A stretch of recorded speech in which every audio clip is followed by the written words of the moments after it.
Let's see who's on here then. See how long. Let's see how long before anyone else joins me. Stopwatch. Go. Just me currently. 5 seconds. Ah, there you go.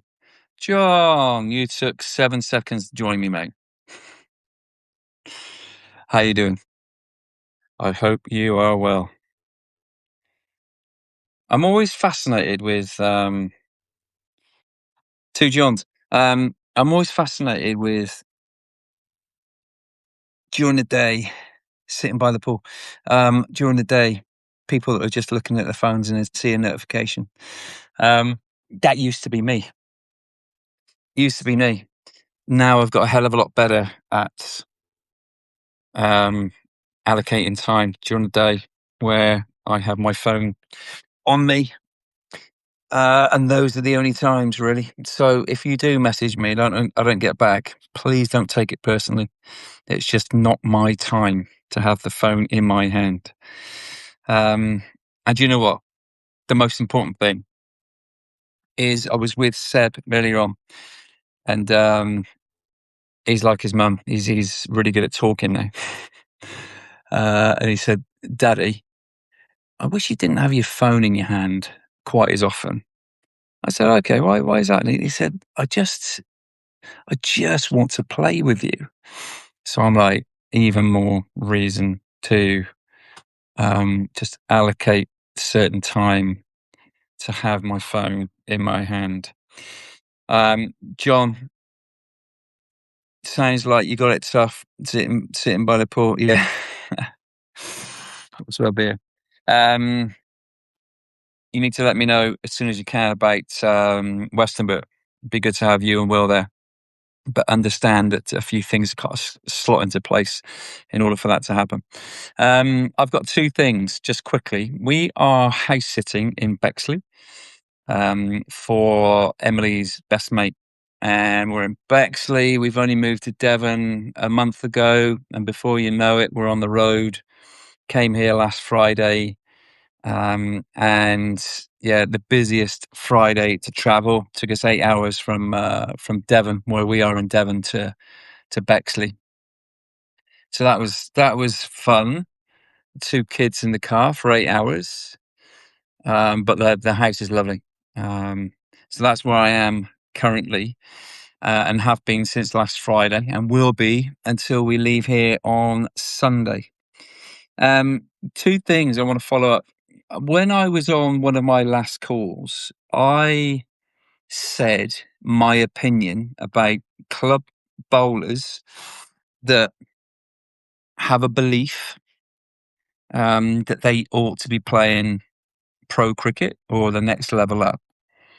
And I think that's great, by the way. I think that it's great to have an aiming point. It was something that I received the gift of from great man John Bracewell, who was inspirational to the people around him, players and coaches, to instill ambition. But those players that have a belief that they ought to be playing the next level up, I think, or I said that bowlers ought to be dominating if they have that ambition or the belief that they ought to be playing the next level up. Dominating, what does that mean? Dominating means bowling more dots than everyone else in the team, probably in the league. Taking more wickets, creating more moments in a game that could create wickets, even if they are not taken. Because sometimes to take wickets, you're relying on your teammates, you're relying on umpires' decisions. Obvious LBW is not given out, easy catches not taken, that kind of stuff. So if bowlers are serious and they have this belief, I think they ought to be creating more chances, bowling more dots, taking more wickets.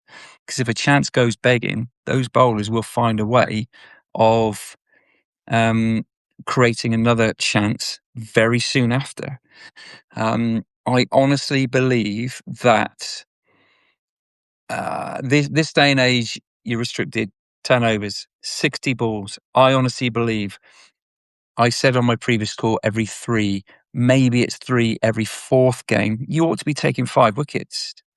How do you do that? Well, you're just relentlessly consistent. You look after yourself. You assess the pitch and you find the right length and the right line at those batters that you are playing against. And you do that for as long as it takes to create those chances. I have been recommended bowlers and worked with professional bowlers that don't take wickets in club cricket. And I'm like, surely they ought to be dominating, winning matches, getting their team in positions to win matches, despite the fact that there are overs restrictions. In my day, of course, there were no restrictions in overs. So you had a couple of decent bowlers in your team. One would bowl 23 and the other one would bowl 22 from each from one end throughout the innings, 45 over games.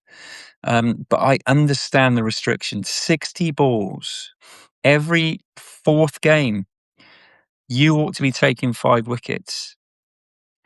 And the reason I believe that is that then bowlers that tend to keep progressing, they have a history of performing well. And performing well is not going at 6s and 7s in club cricket. Performing well is taking, or performing well, I think, is taking 40, 50 wickets, club wickets every season. That's just my belief. Performing well is creating chances for the bowler at the other end as well, because you are bowling so well your end. I don't know what has happened. When I mentioned this on a previous call, I think I put something on Instagram, one of my stories or something like that. I can't remember. It created a bit of debate. I honestly think that bowlers ought to set their sights higher. Do you want to be a professional cricketer for 5 to 8 years minimum, or do you just want the shirt? I honestly think that if you are serious and you have that deep-rooted belief, that confidence, which I think is great, you need to set a high bar. That is my belief. And as a bowling coach that used to receive a lot of recommendations, both from coaches and from players, I ought to be playing second team. I ought to be playing pro cricket and all this kind of stuff. And I used to dive. They probably don't even know that I used to do this.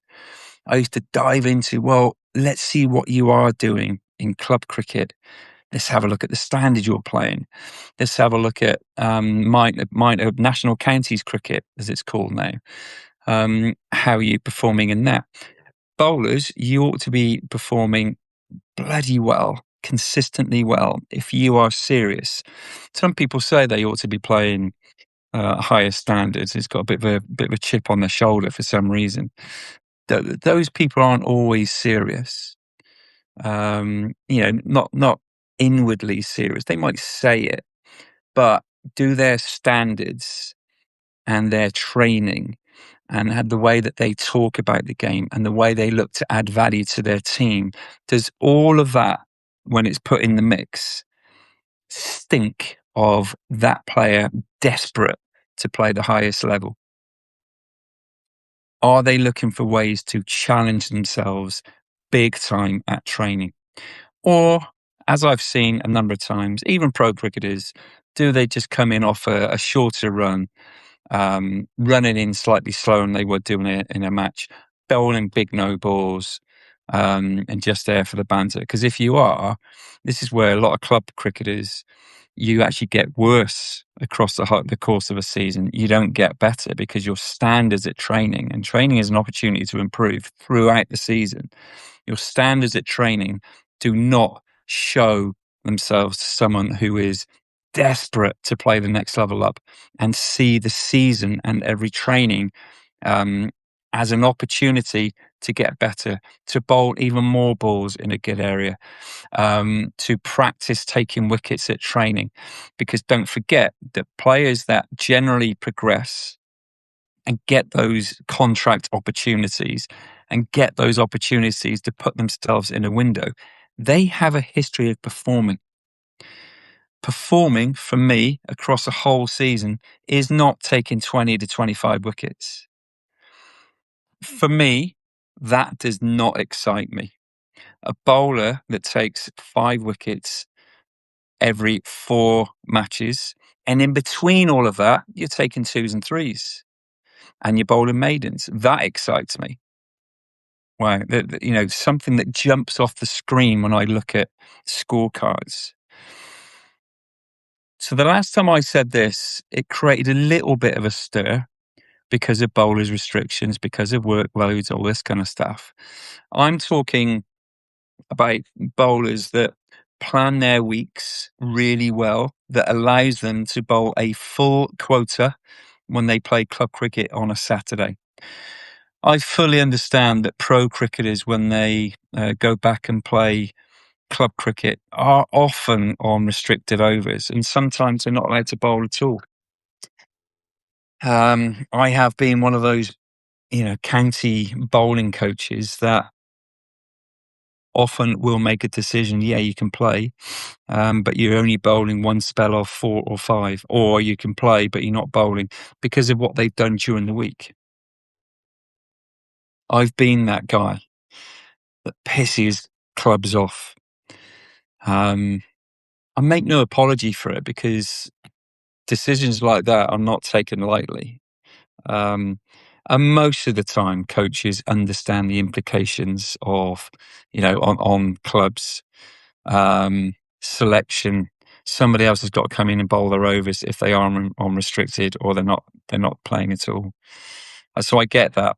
But bowlers, I really do think that step up, set your standards high. Don't just talk about, well, I should be playing this, I should be playing that. Show us, show yourself, show your teammates. I'm only saying this because I feel very strongly about, there are a lot of really good bowlers out there, club level bowlers that would look at some pro bowlers coming back to play club cricket. And a lot of not all of them, because some of them set their standards really high, a lot of pro bowlers coming back to play club cricket, I have heard and also have seen their behaviour kind of suggests that they can't be asked. And that is a shame. But club bowlers then look at that and say, well, I should be doing that. I should be doing that. I can do that. I can do what they're doing. I honestly think that you set high personal standards and you do not look at somebody with a low standard and think, I can do that. You search for ways of overtaking them and being better and training better. It was really interesting when I put that out there before, but I thought I'd kind of share my belief and a little bit more kind of context around that. 60 balls, 10 overs, 2, maybe 3 spells. I honestly feel that bowlers that are serious, not just say it, but do it, take action. You really ought to be dominating club cricket. Thoughts. One of the things that drives me nuts at school collections, seeing parents on yeah. It's something, I'm now doing a lot of online stuff, as you know. I'm now in, it's not our house, but it's a very nice house. The Snug, whilst Raf, who kept us up all last night, hurling, that was quite good fun. He's asleep in there. Seb's just come back because I went to Bexley Cricket Club and we're going to jump in the pool out the back in a minute. But I just thought I really need to get something out there again to really drum home my point. It is my opinion. It's not the right opinion, nor it's the wrong opinion. It's my opinion. set sights higher, set standards higher. Club cricketers, there are opportunities, perhaps more opportunities than ever, because every county are looking for bowlers. Every county can never have enough bowlers. But don't think that just coming in and taking one wicket every week, that will not get you recognised. Do things that when people look at scorecards, performances jump off the screen. And if you don't hear anything, it doesn't mean that people aren't looking, because they are.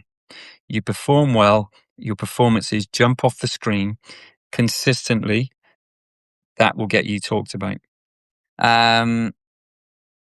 Important thing in their life. I'll tell you what's really interesting, John, is when I'm just walking on a pavement, I can see someone walking towards me on their phone, and I don't do it on purpose. But they're walking straight towards me, and they're not looking at me. And I literally don't. I don't change my line at all. I just have a little bit of fun, and we almost like collide and stuff. But I'm just like looking at them, and they suddenly look up as we're about to collide. That's quite interesting as well.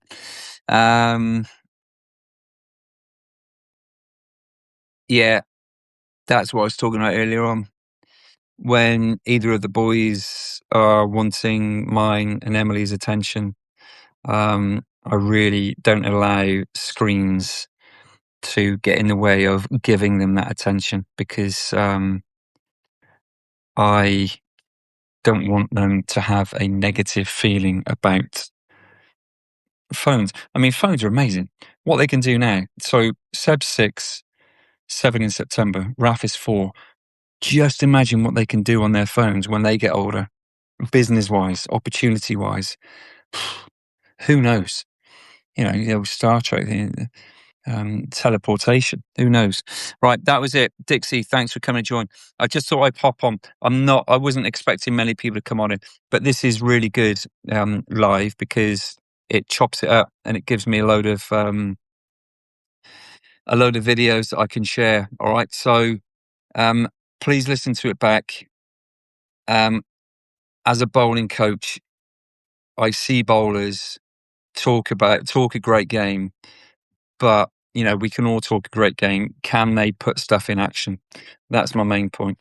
It's so important. The magic words I have for my group. Yeah, it was so good watching you all. Yeah, yeah. What a special performance! I am so proud of you all.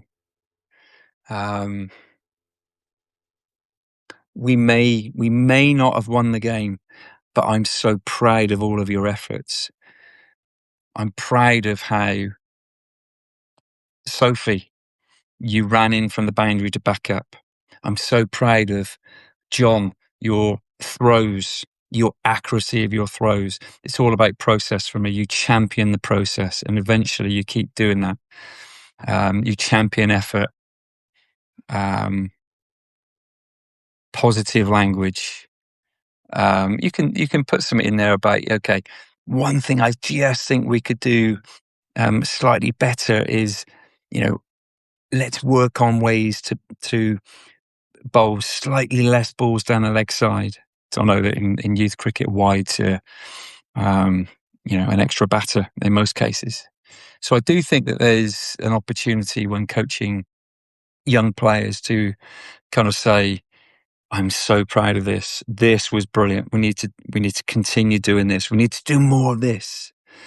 Looking after the ball, clapping your teammate if they pull off a brilliant fielding skill or something. And maybe just one, okay, to make us even better team. Maybe we can just do this one thing slightly better or for longer next time. I don't know. It's really interesting. Anyway, that wasn't even a rant, by the way, about club cricket. I just felt it it caused a bit of debate, and I think debate is healthy. I don't subscribe to restricted overs, meaning bowling performances come down. Nah, I don't subscribe to that. If you have 60 balls, if you don't have 60 balls, 50 over game, 10 overs um, per innings, per bowler, sorry. If you don't have 10 overs, have a look at yourself. There's a reason why you're not bowling your quota every weekend. Work it out.